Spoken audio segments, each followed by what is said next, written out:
Hello everyone, welcome back to my channel. আশা করি তোমরা সকলেই খুব ভালো আছো আর আমিও ভালো আছি। তো আমি অন্বেষা চলে এসেছি আবারও একটা নতুন ভিডিও নিয়ে। তো আজকের ভিডিওটা হতে চলেছে আমার সানি মানে আমার যে সানকুনুর বেবিটা ছিল তাকে নিয়ে। তো আজকের ভিডিওর টপিক হচ্ছে একটা হ্যান্ড ফিড বেবিকে কি করে সেলফ ফিডে নিয়ে যাওয়া যায় সেটা নিয়ে। তো চলো তার আগে দেখিয়ে দিই আমার সানি এখন ঠিক কতটা বড় হয়েছে আর ওকে আমি এখন কিভাবে রেখেছি আগে দেখিয়ে দিই। আর তোমরা যারা চ্যানেলে নতুন আছো তাদের যদি চ্যানেলের ভিডিওগুলো ভালো লেগে থাকে অবশ্যই চ্যানেলটাকে সাবস্ক্রাইব করে পাশে থেকো।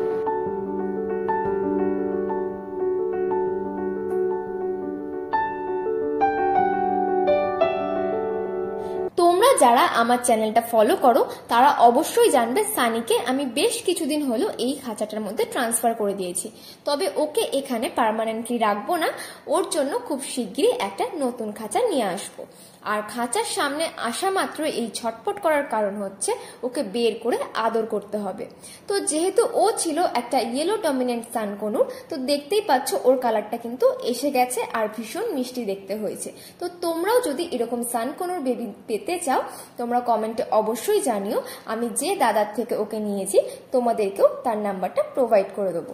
তো সানির খাঁচার মধ্যে এখন কি কি রাখছি সেটা একবার বলে দিই। তো এখানে আছে একটা জলের বাটি, একটা ছোট্ট ঝুমঝুমি ওর খেলার জন্য, আর আছে একটা লাঠি যদি ও উঠে বসতে চায় তার জন্য। আর এখানে একটা কার্ডবোর্ডের বক্স কেটে কিছু খবরের কাগজ পেতে দিয়েছিলাম যাতে ও এখানে সুন্দরভাবে ঘুমোতে পারে।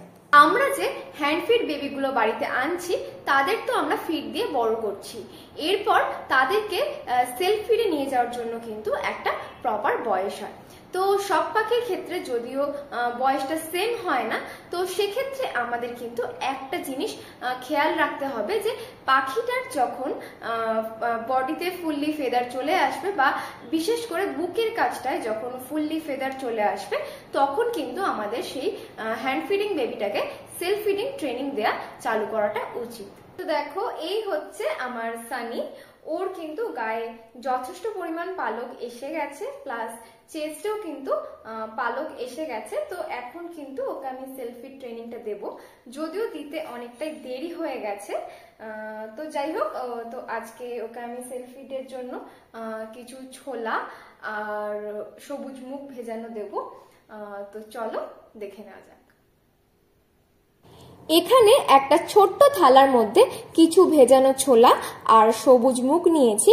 এরপর এগুলোর খোসাগুলো এক এক করে ছাড়িয়ে নেব। ছোলাগুলোকে মাঝখান থেকে ফাটিয়ে খোসাটা ছাড়িয়ে নেব, আর সবুজ মুগের ক্ষেত্রেও কিন্তু খোসাটাকে ছাড়িয়ে আলাদা করে নেব। খোসাটা ছাড়ানোর কারণ হচ্ছে যাতে ও ছোলা আর সবুজ মুগটা খুব সহজেই খেতে পারে। তোমরা যদি এইভাবে না পারো সেক্ষেত্রে তোমরা এই পুরো ব্যাপারটাকে কিন্তু মিক্সার গ্রাইন্ডারও মিক্স করে নিতে পারো, সেক্ষেত্রে সময়টা কিছুটা কম লাগতে পারে।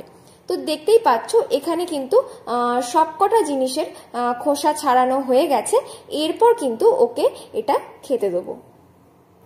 যেহেতু এখন একটু বড় হয়েছে আর দুষ্টুমি শিখেছে তার জন্য খাবারটা কিন্তু খাঁচার মধ্যেই দিই। অন্যদিন হলে ওকে খাঁচার মধ্যে খাবারটা দিয়ে আমি খাঁচার সামনে থেকে সরে যাই, না হলে খাঁচার সামনে থাকলেই ও ভীষণ দুষ্টুমি করে আর একদমই খাবারটা খেতে চায় না।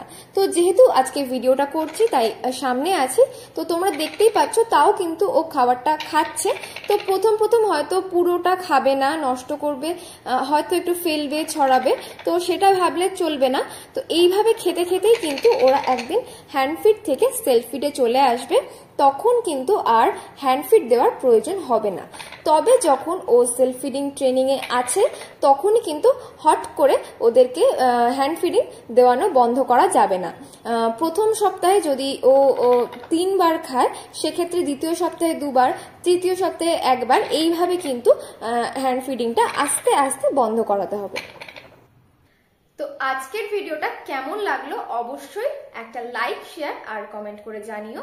যদি ভালো লেগে থাকে অবশ্যই চ্যানেলটাকে সাবস্ক্রাইব করে দিও এরকম আরো নতুন নতুন আপডেট পাওয়ার জন্য। তো চলো আজকের মতো টাটা, চলে আসবো আবারও কোনো নতুন ভিডিও নিয়ে।